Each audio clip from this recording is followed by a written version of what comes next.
Hello and welcome to this final podcast from the 2011 conference of the British Society for Gene Therapy, the BSGT, and its European counterpart, the ESGCT, taking place in Brighton. I'm Mira Senthilingam from The Naked Scientists. Day 4 began with a plenary investigating the uses of gene therapy in infectious disease, including applications in vaccines against malaria, as well as a potential treatment for HIV. The point is that viruses are interested in parasites, and so we assume that the reason that HIV doesn't replicate very well in monkeys. So my name's Greg Towers. I'm a professor of molecular virology at University College London, and we've shown that the HIV-1 virus, the cause of AIDS in humans, uses a protein in human cells called NUP358 to get into the nucleus. This is important because we think that if we stop the virus using NUP358, it would be very bad for the virus, and therefore you could use this as a strategy to target HIV and develop new drugs. This is likely to be possible because we know that there are drugs that target similar molecules in the cell called cyclophilins, but they don't target NUP358. So we imagine that we could make a drug that was similar to the cyclosporins that did target NUP358 and not the other cellular proteins, and therefore that would be a potent inhibitor of HIV replication. So in summary, what we've shown is that this protein NUP358 is a cofactor for HIV infection, and we hypothesize that that might make it a good drug target in the future. And how would you set about actually making such a drug and actually targeting this? So we collaborate with a chemist at UCL called Dave Selwood, who spent a long time studying cyclosporins and how they inhibit cyclophilins, and he understands how the different cyclosporin analogues inhibit the different cyclophilin molecules. And so Dave will help us design drugs that should be more specific against the NUP358.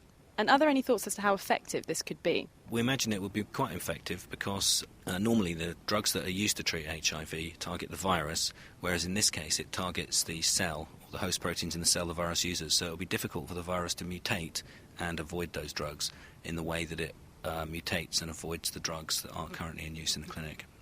Greg Towers from University College London. The morning's parallel sessions looked into a variety of fields, including the manipulation of cells and vectors, and also treatments for muscular dystrophies and neurological disorders. This latter session was chaired by Royal Holloway's George Dixon, who also presented his own work on Duchenne muscular dystrophy. Muscular dystrophy, as you know, is caused... My name is Professor George Dixon, Professor of Gene Therapy at the University of London at Royal Holloway College, and my lab works on developing so-called genetic therapies for Duchenne muscular dystrophy and other inherited diseases. Today, in particular, we are presenting data on two techniques, two new genetic medicines. One is termed antisense-induced exon skipping. Basically, it's an attempt to modulate RNA splicing, to modulate the way genetic material is handled, to convert a damaged gene and a damaged gene product, which is what occurs in Duchenne muscular dystrophy, into a corrected, well-decoded protein product. And that protein product is called dystrophin. So the antisense therapy is ongoing in the lab, and there are two clinical trials that have been completed testing a local, as it were, intramuscular delivery of the therapeutic reagent, and secondly, an intravenous infusion to target all the skeletal muscles in the body. Now, this technique is amenable to 50 or perhaps 60% of patients with Duchenne muscular dystrophy. So for the other 40% or so that are not amenable to that particular strategy, we also describe a gene addition, a gene complementation strategy where healthy functional copies of the gene engineered in the laboratory or in the industry lab are introduced into a delivery agent, a so-called viral vector, and that viral vector will then be used to treat patients either locally or through the bloodstream to deliver the healthy gene to the skeletal muscles and therefore have normal dystrophin expressed, and hopefully the progression of the illness will be halted under those conditions. My name is Philippe Moulier. I'm working in France at Geneton. We have a product that can actually cure the disease Duchenne disease, which is a dystrophy. And we have a dog that has exactly the same disease, and we are demonstrating here that by injecting the therapeutic product that we invented, we can actually improve the disease dramatically in this dog model by injecting locally using a perfusion technique into the arm, the pathology. The product itself is a dual composite. It has a capsid which originates from a virus, a non-pathogenic virus, by the way. And inside the capsid, the viral capsid, we have actually introduced the therapeutic gene to compensate the disease. The gene that is therapeutic is actually, it's not a gene, it's an oligonucleotide that promotes skipping part of the disease gene and allowing, therefore, to reestablish an open reading frame that results into the production, expression of a therapeutic protein. So now is that we have determined the therapeutic dose, the purpose is to move on to the trial to the patients.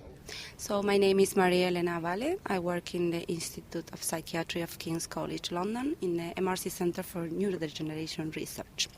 What we are doing is trying to modulate the tau gene regarding the inclusion or exclusion of exon 10, which is related to the aggregation of tau in some tauopathies. So we are focusing most in tauopathies like frontotemporal dementia associated with chromosome 17 or Pick's disease, which do relate with the imbalance of tau isoforms. And to this end, we are developing lentiviral vectors which induce transplicing with a tau endogenous messenger in neuronal cells derived from line mutant mice from tauopathies. So have you set about inducing this change in splicing behaviour? Actually, what we want to do is to have a versatile system to be able to modulate either the inclusion or exclusion, because both isoforms can be affected in different tauopathies. And the idea is that if we can translate this to a therapeutical approach, that would be a relief for lots of diseases without cure today. So far, we were able to achieve inclusion of exon 10 at a 35% in mRNA level and around 20% in the protein level. So it's good news because we can achieve a translation of our transpliced transcript. And then, having changed the inclusion of this exon, what's the resulting behaviour to reduce, I guess, the tauopathies? Okay. That's a very good question, but we still don't have results from mice because this is a very long experiment. As we had the proof of concept saying, okay, we can modulate this, we are now using the viruses to inject the brain of mice. We saw that we could achieve transplicing at the messenger level, at the RNA level, but now we are waiting for these mice to develop the phenotype and see if we can prevent that by the injection of the viruses. Maria Elena Aval from King's College London, and before her, Philippe Moulier from Genethon Paris, and George Dixon from Royal Holloway, University of London.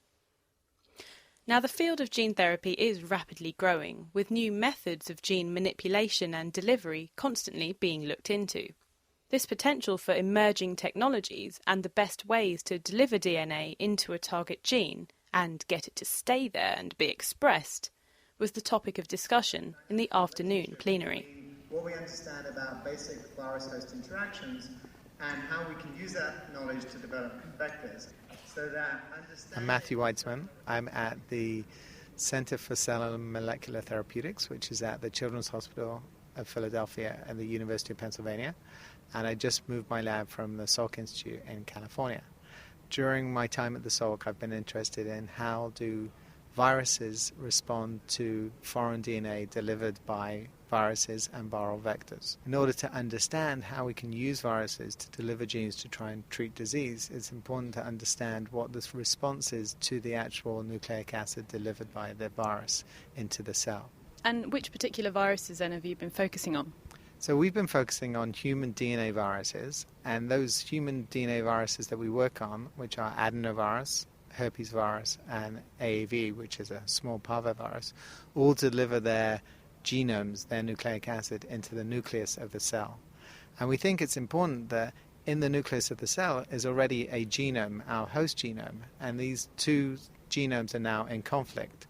At the moment, we're at the early stages of really understanding what is the cellular response. We have shown that the DNA repair machinery that responds to unusual structures and breaks in DNA also responds to these viral genomes that are delivered, whether they be in the context of natural infection or viral vectors. And we've shown that this machinery processes the viral genome to either join it together into concatenamers or to cleave bits off the end. We've also shown that the cellular signaling response to the viral genome can lead perhaps to silencing, and that's obviously relevant to using viral vectors.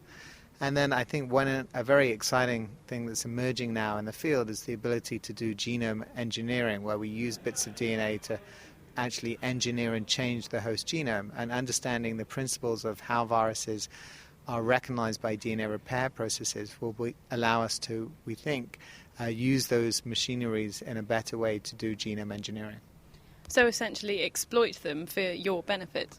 Yes, this field really benefits from the fact that viruses exploit and harness cellular pathways, and we've done that. And I think that what we've seen at this meeting is a really nice example of the dynamic interactions between understanding viruses to develop vectors and then using vectors to go back and understand virology and biology.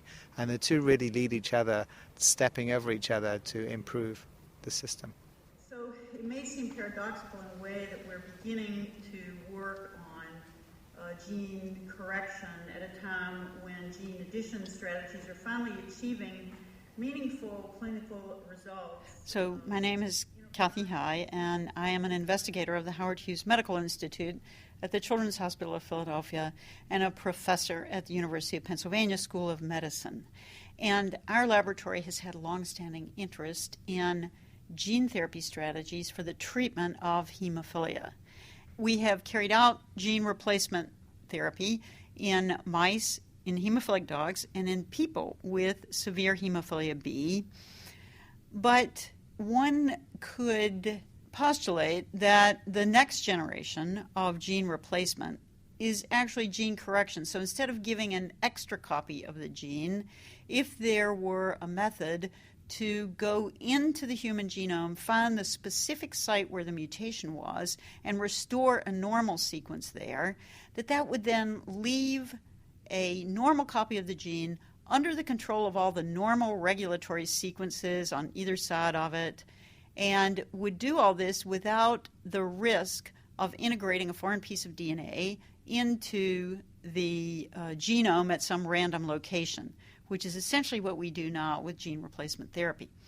So the work that I reported today is work that we've done in collaboration with scientists at Sangamo Biosciences, in which we have used a synthetic molecule called a zinc finger nuclease that were designed to cleave far upstream in the factor IX gene.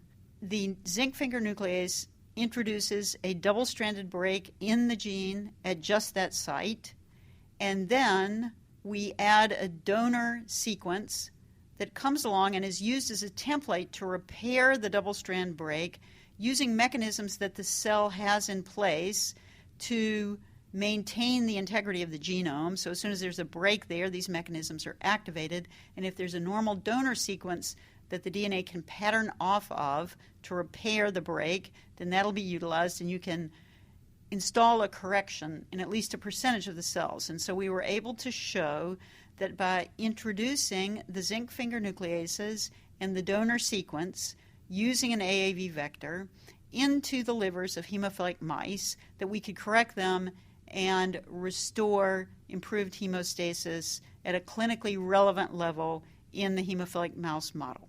Kathy High and before her Matt Weitzman, both from the Children's Hospital of Philadelphia. Now that's almost it for this podcast and for this series from the BSGT conference. A wide range of gene therapy techniques, targets and trials have all been discussed over the past few days. And so before the day closed, I caught up with the head of the BSGT, Adrian Thrasher, from Great Ormond Street Hospital, to hear his views and his personal highlights of the conference. I actually think, right from day one, we've seen that there are true advances in the field. So 10 years ago we were saying these things don't really work very well. Now we're asking the question, how well do they work, and how can we make them work better? So we've seen advances in all fields. So not only rare diseases, where in fact patients are now being cured by genetic medicines, but in acquired diseases, so cancer, heart disease, eye disease. There are true advancements, clinical advancements that are in the clinic. And are there any in particular that have shown very high levels, say, of success in the clinic? In rare diseases for which there are often no other therapies, then we can see cures. But in other conditions, in eye disease, heart disease, then the prospect for patient survival is dramatically improving. So even though the trials are in their infancy, I think in the next if you ask me the same question in 5 years' time, then we'll have accumulated a lot more data on patients and we'll be able to assess the outcome. But it's really encouraging. And I guess generally in both gene therapy and stem cell therapy, what do you think might be some of the more significant breakthroughs in the coming months or years? Difficult question. Stem cell therapy is in its infancy, so we need to understand what stem cells can do. We need to understand how stem cells can be made to do what we'd like them to do. We can do it in the test tube, but we can't necessarily do it in people yet. Genetic therapies, I think we're a stage on from that. We're at the point where we can ask the question in people. We have something that really does work in a test tube and in animal models. So what happens in people? Does it make an effect? Is it clinically relevant? We'll learn that in the next 5-10 years. And I guess we'll have an update on it at next year's conference. So next year's conference is in Versailles for the ESGCT. So it's a European society. The British Society is having its own meeting in London in March. But we hope to see everybody there. Adrian Thrasher from the Institute of Child Health and Great Ormond Street Hospital. Now, that's it from me, bringing you the day's events from the conference of the British Society for Gene Therapy and the European Society for Gene and Cell Therapy. But if you've enjoyed what you've heard and would like to hear more from the conference, be sure to tune in to the 30th of October edition of the Naked Scientist podcast, coming to you live from the conference at thenakedscientists.com. Otherwise, that's it from me, Meera Senthilingam from The Naked Scientists. Thank you for listening over these past few days, and goodbye.